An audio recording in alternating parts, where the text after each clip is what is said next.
This show is powered by BL3P, the Lightning-enabled European Bitcoin exchange. Connect the world. Dea Rezkitha, kelas Bitcoin Indonesia. Yuichi Sakamoto is a renowned Japanese musician, composer, producer, and activist.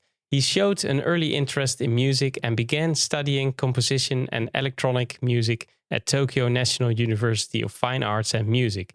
Do you like his music so much because his surname is so similar to Nakamoto? No. You can wake me up in the middle of the night for a nice sushi roll. Yes. Is it true that you got orange pilled by Max Kaiser? Yes. Did you already finish reading Alex Gladstein's new book, Hidden Repression? Yes. George Orwell was a writer from British India born in 1903 and sadly passed away at the age of 46. Orwell's work remained highly relevant and influential, addressing themes of political oppression, surveillance, language manipulation, and the dangers of unchecked power. Do you think Orwell would have been a Bitcoiner if he was still alive? No. Fight Club is a 1999 film directed by David Fincher and based on the novel of the same name by Chuck Palahniuk. Did you know Chuck first came up with the idea for the novel after being beaten up a camping trip when he complained to some nearby campers about the noise of their radio. When he returned to work, he was fascinated to find that nobody would mention or acknowledge his injuries, instead saying such complaints things as how was your weekend? No. Yoga has roots that date back over 5,000 years to ancient India. It was initially developed as a spiritual practice to achieve physical, mental, and spiritual balance. June 21st is celebrated as International Yoga Day. Do you prefer International Yoga Day over a Bitcoin Pizza Day? No. My dream is to make Bali the most famous Bitcoin island again. Yes. Is there a connection between your Bitcoin journey and the self-development retreats you organize? Yes. Are you Satoshi Nakamoto? No.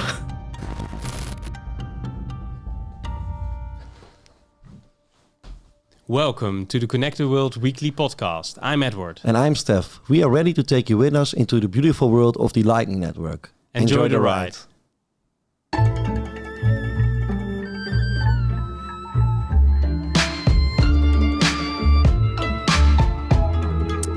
This is episode 86 of Connected World, and this show is made possible by our friends from BL3P, the European Bitcoin exchange. Thank you guys again for helping us with our mission. And if you also want to help out with our mission to connect the world with Bitcoin and Lightning, then follow us on Twitter, subscribe at YouTube, or if you have any questions at all, ask us anything in our Telegram group, Connect the World. So see you there. And of course, a donation is always welcome. And let's head over to our guests. Conecta el mundo. Welcome, Dea. Good to have Welcome you on the show. Yeah, thank you for having me. It was fun, the question. yeah, I was thinking because I digged a bit into your history, obviously, to come up with all those questions. And I wrote something about George Orwell. It's not his real name, by the way. Did you know that also? Yeah. I mean, I heard about that. I didn't I mean, know for that. me, like I like the work that he's doing. Yeah. But when I read about him, I was like, well, this could be a real Bitcoin. And you said, you said no. But why don't you think he would still would become a Bitcoiner when he was still alive? I don't know. I mean, I have a feeling that he is more like I mean, of course, he's like anti-authoritarian, but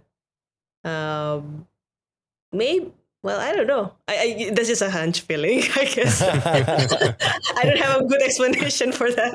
No problem, no problem. But you were so saying no. I was like, okay, so maybe you know something about him that we don't, you know. Well, of course, not Yeah. everyone who see dangers of unchecked power is a Bitcoiner, but perhaps, yeah, I see the relevance there, Steph. Perhaps he is a Bitcoiner when he was still alive. I don't know. And then he uses Lightning, of course. yeah, sure. Every Bitcoiner does, right? Yeah. And you got orange pilled by Max Kaiser. Can you explain? Oh, yeah. What was your story. orange pill story? Yeah. Well, the story was that I got into Bitcoin because I thought that it would be a good way to receive payment.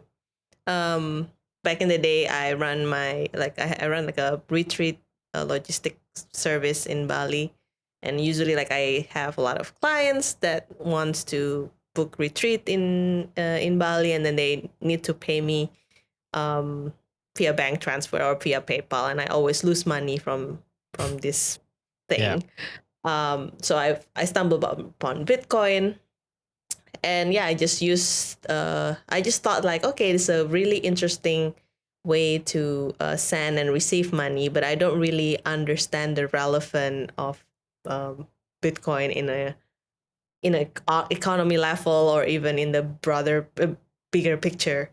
um, and then I guess I never really listened to any podcast or any materials before. I just know this is something that I can use, and then I have been using it as well.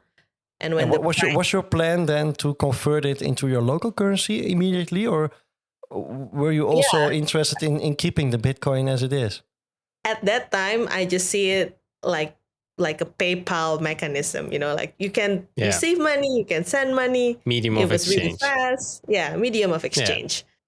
But I never really understood about the value, the scarcity value, until one day my husband was just watching.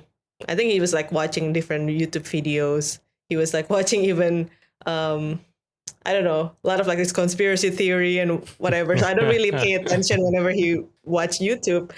And then he watched Max Kaiser, and he was like, Max was talking, and I don't really pay attention until I don't really remember what did he said, but it really caught my attention. I just suddenly it just clicked, suddenly this whole Bitcoin, what it mean for us, for the world, it's just like opening my eyes, and I thought like, wow, okay, I think I want to learn more, and then that's when I start my Bitcoin rabbit hole journey. Cool. Awesome. And when was this? What time period?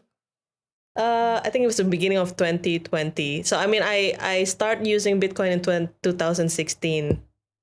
For that, for the medium of Mhm. exchange reason. But I start going down deep early 2020. Cool. And what is the connection then between your Bitcoin journey and the self-development retreats you're organizing? Because you said, yes, there is a connection, but what is the connection? Well, so the funny thing is, if you're running retreat, usually you run not only like yoga. Sometimes there is a maybe tantra retreat, or Yeah. many interesting esoteric uh, things that they do in Bali, right? And I think after I got orange pill and I read a lot about Bitcoin, and I read also a lot of books about banking, and it's just suddenly it's kind of like opened my mind. And I was at this tantra retreat where I organized, helping someone to organize the retreat, and they were talking about different energy. Like there's a masculine energy, there's feminine energy, there's this thing called shadow. Like how sometimes like um, if we don't express this energy, it's just gonna being suppressed and become like a very bad thing. And then I just get this connection between what happened in the world, in the fiat world, where it's actually creating a lot of shadows in our the way we operate. That's why people cheat, people do many things because the fiat world is actually like robbing us. So and then I start tweeting about that. I start tweeting about the relevance between different goddesses and all this thing, and then suddenly Max Kaiser pick up my tweet. I was just like randomly perfect moment. tweeting. It was a perfect moment. Max Kaiser pick up my tweet and he said like, "This is very interesting take. Would you come into my show?" So that's like my first Bitcoin journey, because I was helping a retreat. I got somehow download and inspired and just ran, just like tweet posting. Awesome. And for some reason, Max Kaiser found it interesting. So yeah, I have to thank Max for bringing me into like Bitcoin world and Bitcoin rabbit hole. Yeah, cool. Yeah, because I saw that you interviewed him, right, for your own podcast. Yeah. Yes, I did. Awesome. Cool.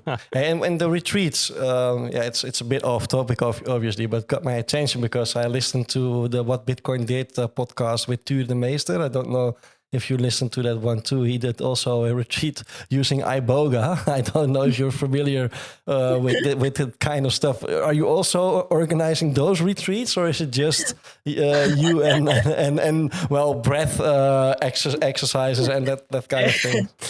Unfortunately, that thing is illegal. Even though my name is DEA, that thing is illegal in Indonesia. So like if I organize that thing, like I'm gonna go into get into trouble. Yeah, well, I must say, if you haven't listened to that podcast, I think 80% of the episode is about the experience that Tuur had with the drug, because it is just a drug, a psychedelic drug, iboga. And I did mushrooms once in my life, and I think I had like the really light version of the experience, really, really, really light version of the experience that Tuur had. But I was listening to it, and I became a bit afraid for the substance, even though I don't have any plans to take it or something. But man, the story, he really nailed it in that episode, I must say. So.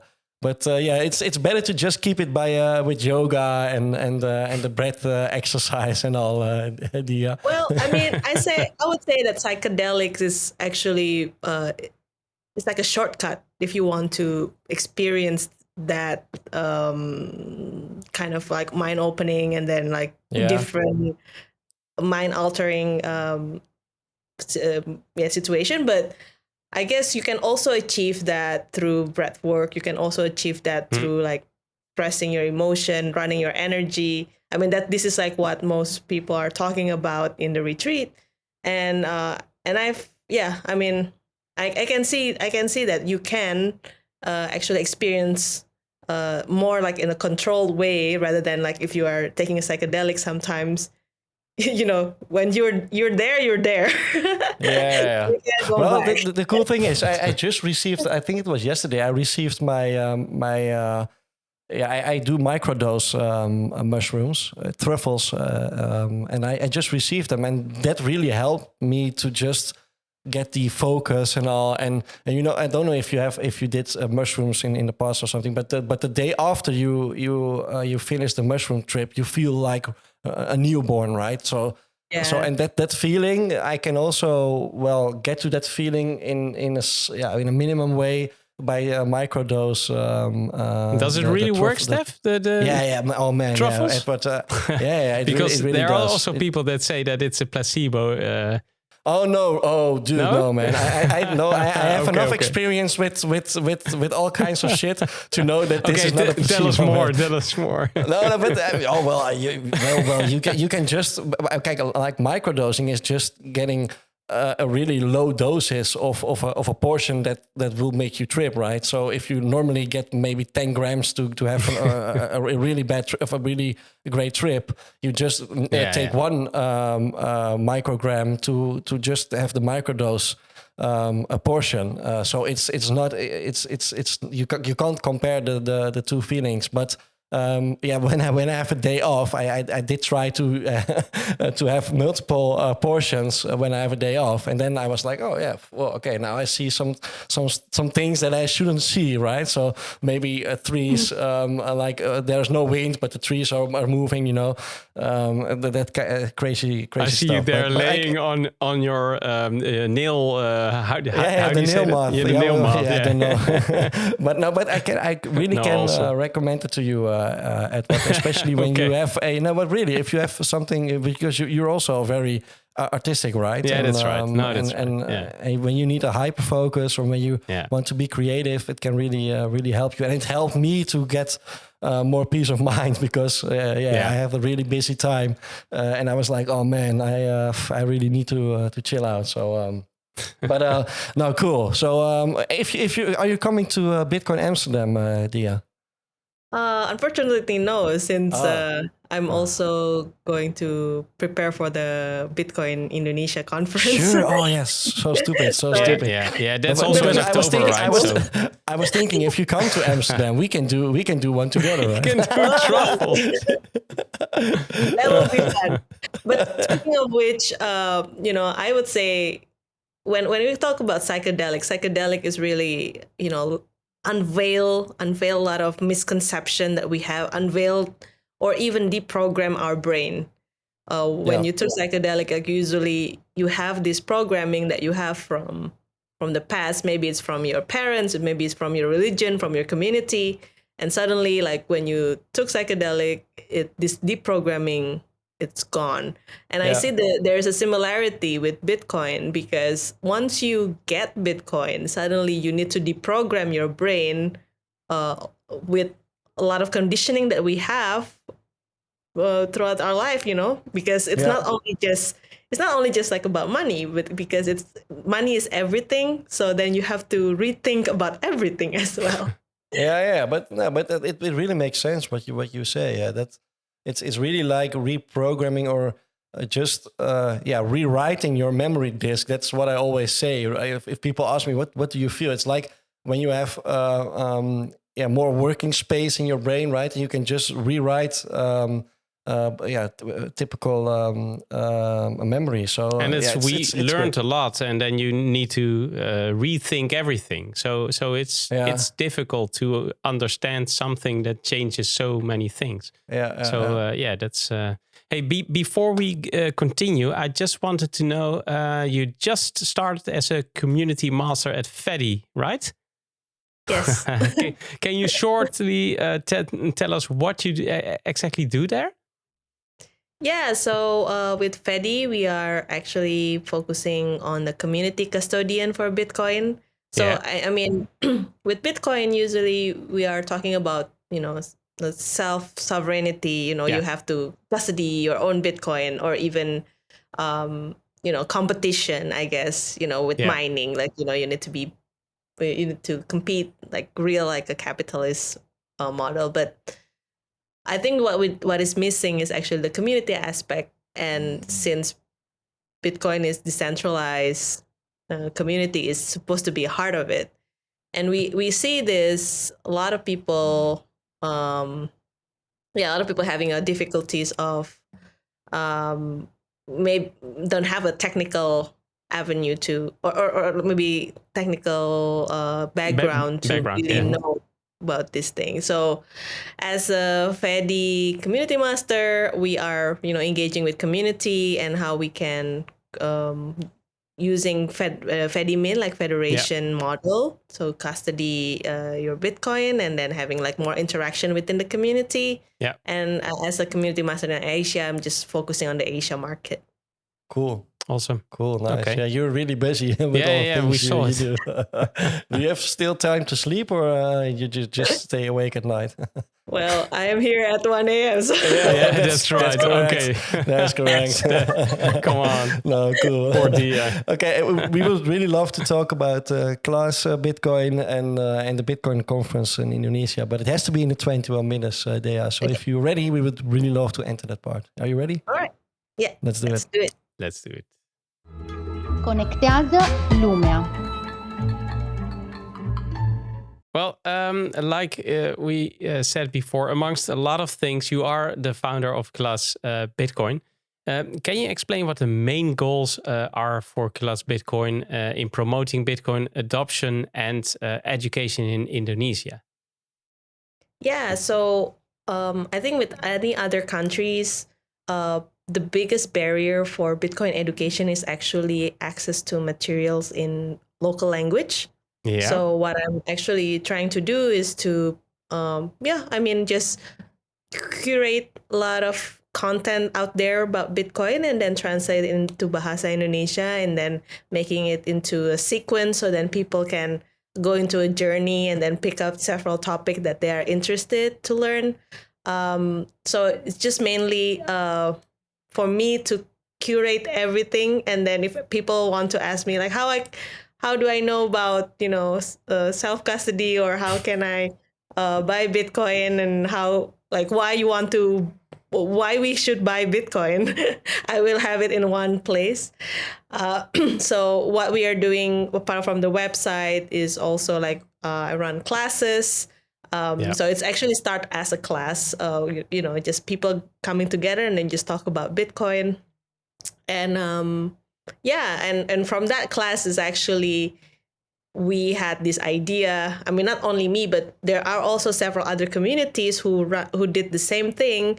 And we see that, well, rather than me talking to just like few people in my class, why don't we just come together and, learn about Bitcoin in one big event? So that's when we started running our first Indonesia Bitcoin conference in 2021 as a way to, let's get together and then talk about Bitcoin. Sure. And is class is also the translation for class then, or class yeah, is okay. Yeah, okay, cool. Yeah, in Dutch it's also class, so it really makes sense. yeah, it's the same. Yeah, it's the same. And are you focusing with Class Bitcoin then you personally on Bali, or is also the whole of Indonesia your audience? I mean, it's everywhere. I mean, for like the Class Bitcoin itself, it's an online platform. So I'm like the students that come for Class Bitcoin come from any islands in Indonesia. So and through the conference, we gather a lot of people from different islands. We even have some members that come from like between the border of Indonesia and Malaysia. So that's really unique, to have people that really far away. So yeah. And why is Bitcoin so important for Indonesia, particularly, in your opinion? Well, Indonesia has a long history of money debasement. So we experienced two hyperinflation in the past in 1965. I think I saw on your Twitter. I saw the paper bills, right? The paper bill. So right now with very high numbers on it. Yes, we have two hyperinflation in 1965 and 1998. So right now, our biggest bill is 100,000, and that's actually equal to $6 or $7 right now. So everyone in Indonesia is millionaire. So I always tell people don't wish to be a millionaire, because that's not gonna be fun.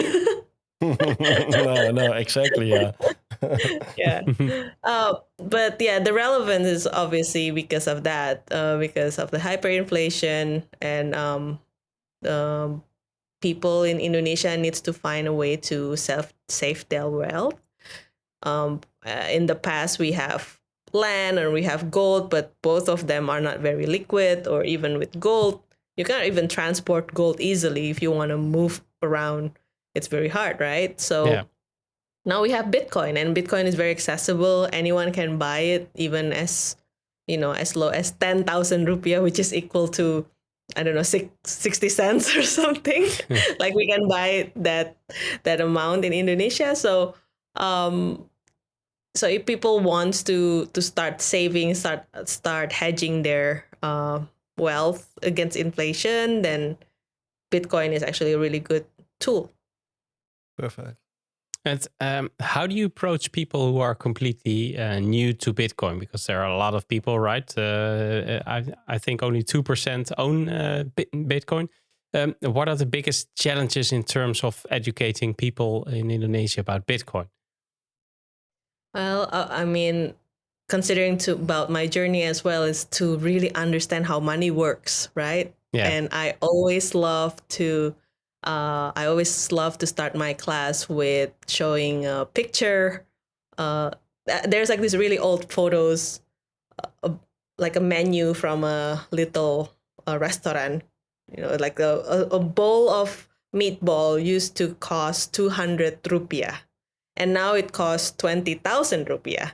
And then I always ask them, like, well, why it changed? I mean, the amount of meatballs the same. We still use the same cow, but why?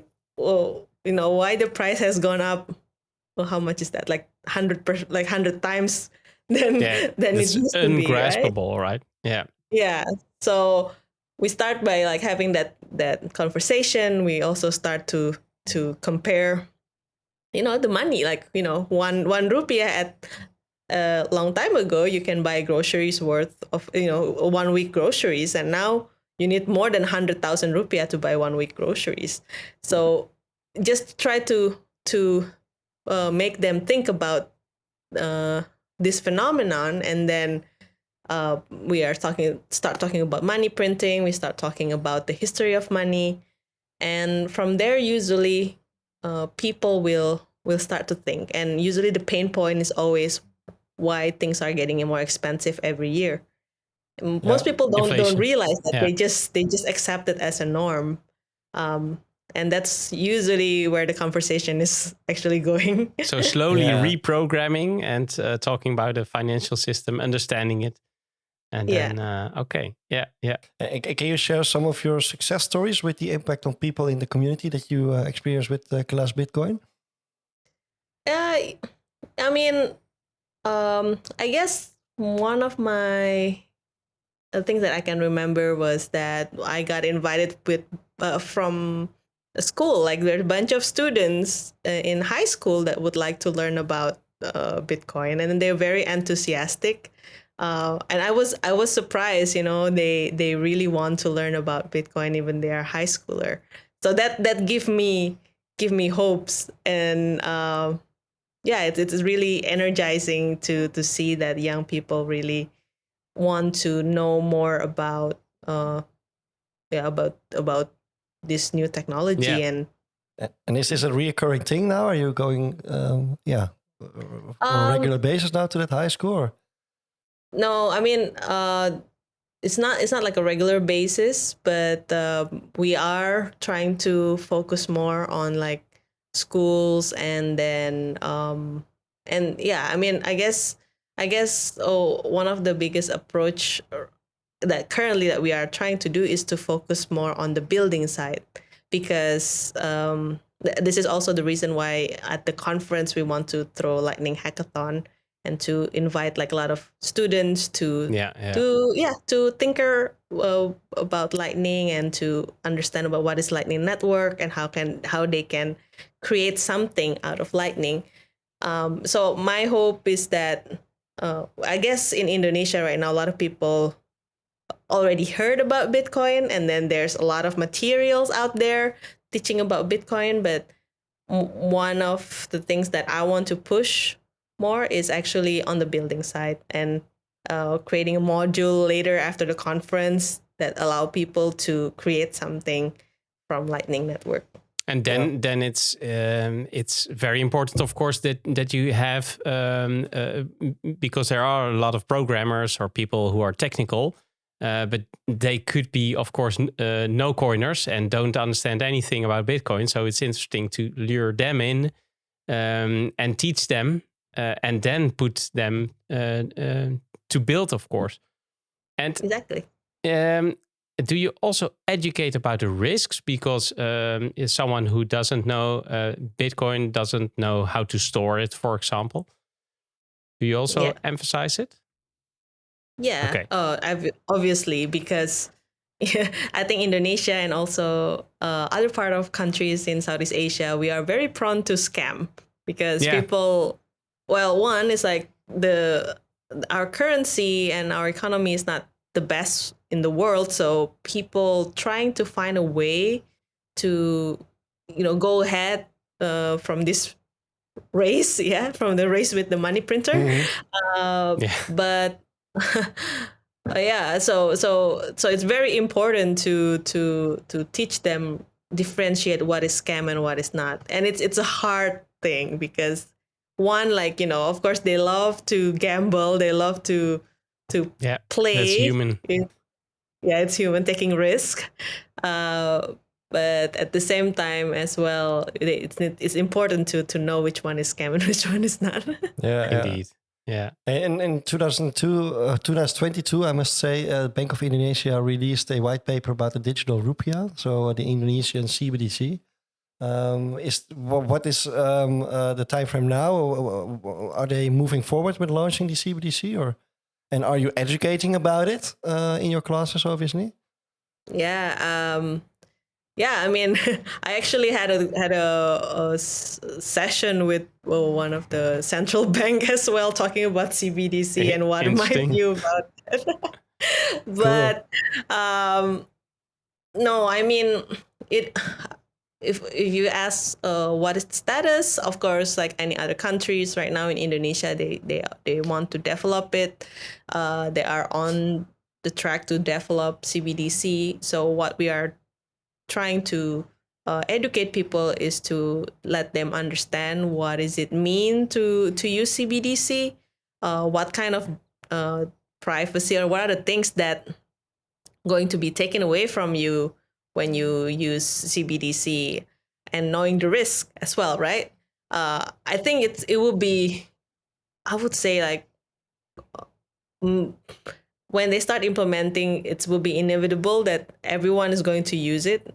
But when, let's say, when people start experiencing the censorship, when people start experiencing, let's say, the injustice way of, like what happened in China, Yeah. when they use the social credit system and then they tie it with the CBDC, it will push an adoption to Bitcoin, I think, because I think people will start differentiate which one that is, a good money, and then So that's a good momentum if they then have the knowledge at forehand before that happens, because then they can choose. Then they can think, well, this is not what I would like. Yeah. So that's very important. Yeah, but I mean, I guess I'm seeing it more like in a pragmatic way. Right now in Indonesia, like everyone is using the mobile QR payment. I have to say it's really convenient. Like, you can use your mobile and you can just go anywhere and then you can just scan it. But you need to also be aware whenever you use that. Every time they will always collect your data. I mean, of course, this is not the CBDC yet. This is just like a normal digital money, but they are testing it through this. And then when they have a CBDC, then it's going to be totally programmable, that they can take, they can delete your money. They can put like a time limit on your money. So that will be a very interesting, I guess, experience for a lot of people. And that's why what I always trying to educate them is that if you want to have your own saving that cannot be taken away from you, that cannot be deleted, that doesn't have time limit, then you have to put it in Bitcoin. Let's talk a little bit more about the Bitcoin conference you are organizing. Can you walk us shortly through the birth of the conference? Because you're not doing it alone, of course. How did you initiate it? Yeah, so it started by 3 people: me, Henry, and also Prativi, who are both, 3 of us are Bitcoiners, and we kind of frustrated because all the events or all the crypto events is just talking about shit coins, right? And then you Yeah. don't just Yeah. want to talk about Bitcoin, but there's no events like that in Indonesia. So then we just thought, well, you know what? Let's just do it our own. So in 2021, um, I mean, of course, at that time, it's still there's still pandemic, and then Indonesia, it's a bit hard to organize in-person event. So we thought, let's just start small. We started doing it an online conference. We just prepared for 2 months. I mean, even though we say like it's online conference, there's also a lot of things to organize. We Sure, even sure. have like the platform where people can can have a can visit the booth, and then they can chat, they can have a game. So there's like a platform dedicated to that. And it was a huge success. Like we got 1,000 people. We sold out the ticket basically for the Oh, that's a conference. lot. Yeah, and then we got Safedin Amus to come in Nice. the booth. Yeah. We have Robert Breedlove. Yeah. And then a bunch of like Indonesian Bitcoiner, like because I have to say there are a lot of Bitcoiners in Indonesia. A lot of people already own Bitcoin since 2011 or even earlier. But as this is like an Indonesian culture, people don't really want to, let's say, show off, right? They don't want to show off, so they want to be But that's themselves. a good thing, right? Especially when you own Bitcoin, right? So Exactly. Indeed. So, but they are everywhere, and the reason the purpose of having this type of conference is just to get to know who are these people in real life. So that's why we are doing the conference, and in 2022 we got even Jeff Booth coming as a speaker. We have Alex Gladstein coming to speak as well. But of course, at 2022, it wasn't really clear regarding the, if you want to do it the in-person one, because they still have a travel restriction. So Yeah. we decided to do the online one as well. So this year, Okay, this is cool. the time when we are doing our first in-person conference. And then it's been Great. we have a very big support from a lot of people. We got Jack Dorsey is gonna come to speak. We got Alex Gladstein Awesome. again. Obi Nuosu from Fedi. Samson Mao is gonna come, and Great Anita lineup. Posh. So there's a lot of Yeah. people from everywhere, and also especially in the Southeast Asia community, because I really want to bring a lot of focus on the Southeast Asia, because there are a lot of conference in the US or maybe in Europe. But this year there's a lot of conference happening also in Southeast Asia. I started with Lightning Con in Vietnam. There's also Bitcoin Yeah. Retreat in Philippines, and then just last month it was Bitcoin Thailand. So we want to close this year in Southeast Asia with Out with a Indonesia. bang. Yeah. Yeah, bang. And how has the conference then formally evolved? Because you say, well, do you have new features also? You already talked about the Lightning Hackathon, but I can imagine that going from an online version to an in-person version, that you maybe also want to, have some differences aside from the hackathon then. Well, I guess because it's first in person, everything is going to be new. Our focus for the conference is pretty much just learning, building, connecting, especially in the connecting side. I think I went to several conferences, and I feel the best experience is actually when you connect with other Bitcoiner, and then you feel that you are not the only one. You're not the only crazy person. No. But it's fun, and from the connection you can build many cool things together. So that's our few, like our dreams, our goal. But when it comes to eventually it's just one big meetup, right? I mean, it's that's a what one big meetup. in Amsterdam it was the same. We like Edward and I, Yeah, it we was also had crazy. we had a The whole team. we had a whole team and we did some recordings, obviously. But I didn't saw any talk because No. you're always talking with with your friends and new people you meet And so interviewing. So it's perfect. We didn't see anything. Well, we walked with Ben, right? Ben Ark. Yeah, Ben Ark and all. It is That was great. fun. It's just so nice to meet someone, so many people that have a common thought about some subject. And I think there it happens, being together in that space, and all the things around you happen, and then that becomes a narrative, and you can talk with each other and see the comparison, and I think that's important. I hear the TikTok. I have one extra question. Indonesia has a significant population, of course, without a bank account.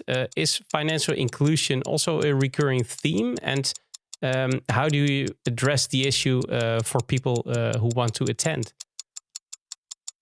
Well, the financial inclusion for sure, because there's like 60% of us is unbanked. That's so we want to give more opportunity for people to get the banking access through Bitcoin, like different type, a new way of money. Yeah, great. And I can imagine that in Amsterdam they handed out the coin corner coin corner cards. Yeah. So so maybe it's also a nice idea for the Indonesia conference to hand out cards to people, so they can just experience how it is to have a wireless transaction with Bitcoin. Because nice. Are you going to use a payment processor there, like for like the ones that we know here, a Galloy or some other? Well, this is a very interesting thing. In Indonesia, Bitcoin payment actually is not allowed. The only thing that is allowed is to be as an asset. So, but we will still have, Lightning wallet, and people can, people can also learn and then learn how to use it. Yeah. And we will also have bazaar. We are working on several things. So then, you can spend your sats, and then the merchant will accept it in rupiah. But this is still a work in progress. No, of course. Yeah.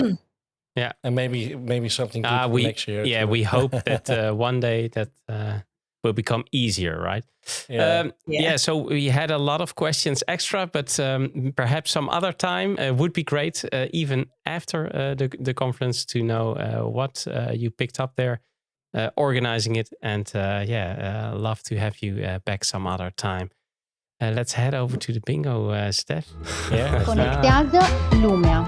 Yeah, let's play some bingo. We prepared 3 questions for you, right. You may choose one of them. I have a question from Albert Bu. He's from Neutral Pay. I think that one is technical. I'm tricky just saying. Okay, and then we have Andrew Baggin. He's from Galloy. And we have Arnold Hubach, and he's from he's a Bitcoin nomad. Yeah. Working for Bitcoin Magazine NL. So, those 2 questions are interesting, I think. But I'm not saying anything. You're helping now. Yeah, sorry. Which one can we play for you, Dea? Albert Bu, I don't know. No, don't do it. No. Because I know Albert, that's why I remember his name. He's a nice guy, but I've put it in, and I think I can answer it, but you must answer it some different way. So because it is a technical question, those other 2 aren't. So that's why I said it. Yeah, you can also go with Andrew. Andrew is not technical. Andrew is a nice guy also. They're all nice guys. They're Bitcoiners. Come on. Well, okay. Maybe I'll try Andrew and Albert. I want to know what is Albert's question. Yeah, you have to wait for that one. Some other future episode. Answer. And you didn't see Connect the World episode, so that's why I just let's have a look. Andrew Baggin. Yeah. Hi, my name is Andrew from Galloy. You have 30 seconds to introduce somebody to Lightning. what do you do in those 30 seconds? Oh, Yeah. okay. Start now. Well, I like to say, if you want to receive payment instantly without fee, you can just use Lightning Network, because this is well, yeah. This is really hard actually, not to do it in 30 seconds. But usually I will ask, I would say, yeah, Bitcoin. If you usually, if you pay in Bitcoin, you need to take 10 minutes. But for the confirmation to be processed. But yeah, through the Lightning Network, you can actually pay someone instantly to anyone around the world without fee. And yeah, it's quick and it's easy. And lightning Cool. fast. Lightning fast. Good addition. Nice. Thanks. I'm curious about how Andrew is doing this in 30 seconds. It's difficult. We It's all hard. know It's hard. this is difficult, Yeah, but I it's think hard. you did great. Okay. Let's continue. Conectează Yeah. lumea. Because we have a prize to give away, Dea. What can we give away to our audience and to your audience, obviously? We can give away three general admission ticket at Indonesia Bitcoin Conference. And the way you can win this is that you should share your best Bitcoin memes and tag BitcoinConf.id, the Indonesia Bitcoin Conference handle, and also Connect the World podcast Twitter handle, and follow us as well on the social media. Yeah. Cool. So 3 general admission tickets to Indonesia Bitcoin Conference 2023, the first in-person conference In there. Bali. I think, in Bali. Great. I mean, everybody wants to go there, right? So awesome. Thanks for giving it away. Yeah. 世界をつなぐ Okay, Dale. Yeah, again, thanks for the talk. Really interesting, and really, I'm sure you're going to pull off a great edition of the conference, and really love the work you do there in Indonesia. And it was really nice to talk to you. Where can people follow you? Yeah, if people want to follow me, they can follow me on Twitter at Rezkitha. But right now, I'm also mostly on Noster. You can also find me on Rezkitha at getalbi.com, or just find me at or Rezkitha.iris. or your pub key. Or find my pub keys. Thanks again, Dia. And thanks everybody for listening. And thanks to all members participating in the Satoshi Radio Rings of Fire. And of course, thanks everyone to help us connect the world together. If you like our content, then please support us in our mission. We need you to complete our mission. So go to connecttheworld.live, where you can also donate and keep those nodes running, sats flowing, and rings burning. And see you all next week on the same Lightning channel. Adios, Sampai Dia. jumpa.